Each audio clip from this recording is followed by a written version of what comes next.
Assalamualaikum warahmatullahi wabarakatuh, anak-anak ibu semua. Bagaimana kabarnya hari ini? Anak-anak ibu semuanya, ayo keluarkan alat tulisnya, kemudian pakaiannya dirapikan. Baiklah, sebelum kita memulai pembelajaran kita pada pagi ini, alangkah baiknya kita awali dengan membaca doa. Bismillahirrahmanirrahim. Anak-anak ibu mau bertanya, ada yang tahu materi kita tentang pagi ini apa?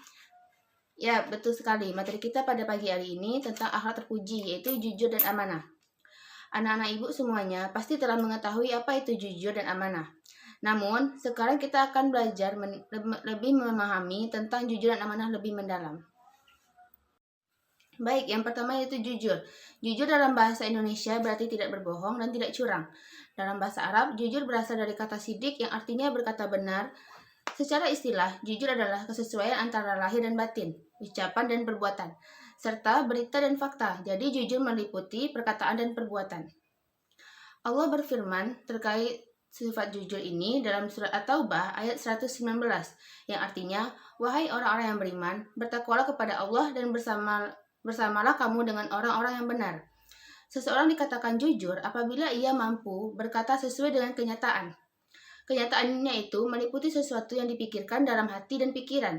Perbuatan yang dilakukan dan informasi yang dikatakan seseorang berperilaku jujur akan memastikan kebenaran berita yang diperoleh sebelum menyampaikannya kepada orang lain. Rasulullah SAW pernah bersabda bahwa jujur akan membawa kepada kebaikan. Apa ciri-ciri orang jujur itu? Siapa yang tahu? Dan apa saja manfaat menjadi orang-orang jujur tersebut? Oke, yang pertama yaitu benar dalam ucapan dan perbuatan. Yang kedua, selalu menepati janji. Yang ketiga yaitu selalu menjaga amanah dan tidak berkhianat. Yang keempat, suka berbuat baik kepada siapapun. Dan apa sih keuntungan menjadi orang jujur itu? Yang pertama yaitu dipercaya oleh orang lain. Yang kedua, hati dan pikiran menjadi lebih tentram. Yang ketiga, rajin dan senang dan bersemangat berbuat kebaikan. Yang keempat yaitu disayangi dan diridhoi oleh Allah. Nabi Muhammad selalu jujur dalam perkataan dan perbuatan, sehingga beliau dianugerahi gelar Al-Amin. Al-Amin artinya dapat dipercaya, amanah dan jujur. Jadi kita wajib ya meneladani akhlak Nabi Muhammad SAW, yaitu yang selalu bersikap jujur, membawa kebenaran dan selalu berbuat kebaikan. Yang kedua yaitu amanah. Amanah adalah dipercaya. Orang yang amanah akan menjaga apa yang dipercayakan kepadanya.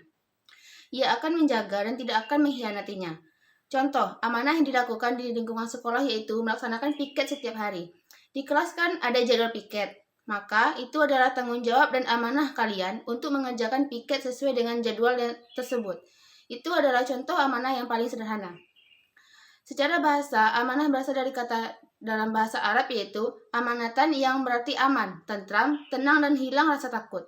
Dalam bahasa Indonesia, amanah adalah sesuatu titipan orang lain kepada kita, keamanan dan ketentraman serta dapat dipercaya. Secara istilah, amanah adalah pemenuhan hak-hak oleh manusia baik terhadap Allah Subhanahu wa taala, orang lain maupun dirinya sendiri, serta bertanggung jawab terhadap kepercayaan yang diterimanya untuk dilaksanakan dengan sebaik-baiknya. Allah Subhanahu wa taala berfirman dalam surat An-Nisa ayat 58 tentang amanah sebagai berikut. Sungguh Allah menyuruhmu menyampaikan amanah kepada yang berhak menerimanya, dan apabila kamu menetapkan hukum di antara manusia, hendaknya kamu menetapkannya dengan adil. Sungguh Allah sebaik-baik yang memberi pengajaran kepadamu. Sungguh Allah Maha mendengar lagi Maha teliti. Amanah yaitu terbagi tiga. Amanah yang pertama, amanah kepada Allah Subhanahu wa taala. Amanah yang dimaksud adalah tugas-tugas keagamaan yang menjadi tanggung jawab manusia. Tugas keagamaan yang dimaksud berhubungan dengan tujuan diciptakannya manusia itu sendiri, yaitu beribadah kepada Allah Subhanahu wa taala. Ibadah khususnya yaitu sholat, puasa, haji, dan sebagainya. Sedangkan ibadah umum adalah mencari ilmu, bekerja, berbisnis, dan lain sebagainya. Manusia bisa dikatakan melaksanakan amanah jika ia mampu menjalankan kewajiban beribadah kepada Allah dan meniatkan semua aktivitasnya sehingga ibadah tersebut hanya kepadanya. Yang kedua yaitu amanah kepada sesama manusia. Amanah kepada manusia yakni segala sesuatu yang dibebankan kepada manusia dari manusia lainnya, baik itu dalam bentuk materi ataupun non-materi. Amanah dalam bentuk materi seperti memberi pinjaman, hutang, atau lainnya. Sedangkan amanah dalam bentuk non-materi, contohnya adalah jabatan atau kepercayaan yang diberikan oleh orang lain kepada diri orang tersebut. Yang ketiga yaitu amanah kepada diri sendiri. Amanah kepada diri sendiri adalah tanggung jawab terhadap segala nikmat yang ada dalam diri manusia yang berguna bagi dirinya.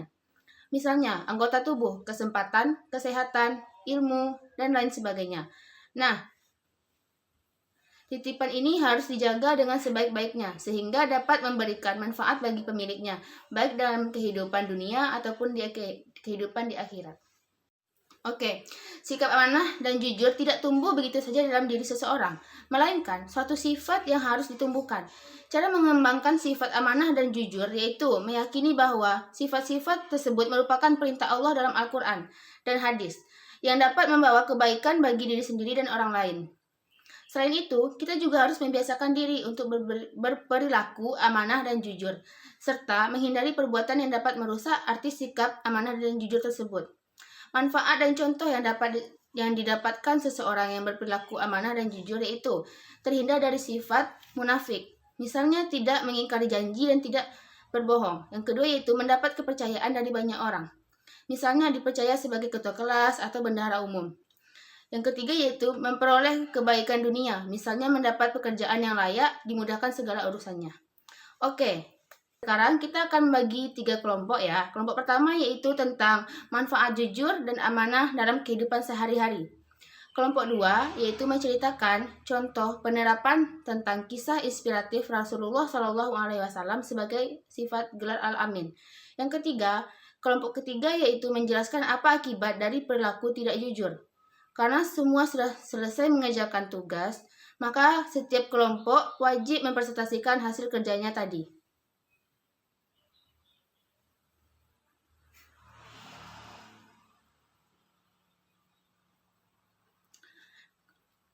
Dari perwakilan presentasi tadi, bagaimana pendapat anak-anak ibu semuanya? Paham dengan penjelasan kawan-kawannya tadi? Alhamdulillah, jika anak-anak ibu semuanya sudah paham.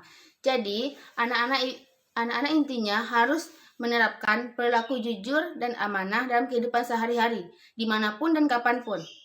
Oke, sekarang ibu akan bertanya kepada anak-anak semuanya. Yang pertama, surat apa yang menjelaskan tentang perilaku amanah? Ya, betul. Surat An-Nisa ayat 58 yang tadi. Yang kedua yaitu mengapa kita dianjurkan untuk berperilaku jujur dan amanah dalam kehidupan? Siapa yang tahu? Ya, betul. Karena kita sebagai manusia harus senantiasa bersikap jujur. Oke, sekarang ibu yang akan bertanya kepada anak-anak semuanya. Yang pertama, surat apa yang menjelaskan tentang perilaku amanah? Siapa yang tahu? Ya, betul. Surat An-Nisa ayat 58 yang tadi. Yang kedua yaitu mengapa kita dianjurkan untuk berperilaku jujur dan amanah dalam kehidupan? Ya, betul. Karena kita sebagai manusia harus senantiasa bersikap jujur dan amanah. Karena mendapatkan kepercayaan orang lain dan membangun kepercayaan dari orang lain tersebut merupakan hal yang sulit. Membiasakan berbuat jujur akan menghindari kita dari segala macam fitnah, sehingga hidup kita akan terasa lebih tentram. Oke. Dikarenakan anak-anak ibu semuanya sudah paham, maka ibu akan memberikan tugas individu untuk membuat poster tentang berperilaku jujur dalam kehidupan selama seminggu ke depan.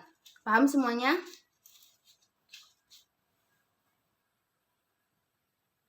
Oke, baik. Dikarenakan semuanya sudah paham, mari kita tutup pembelajaran ini dengan mengucapkan Alhamdulillahirrabbilalamin.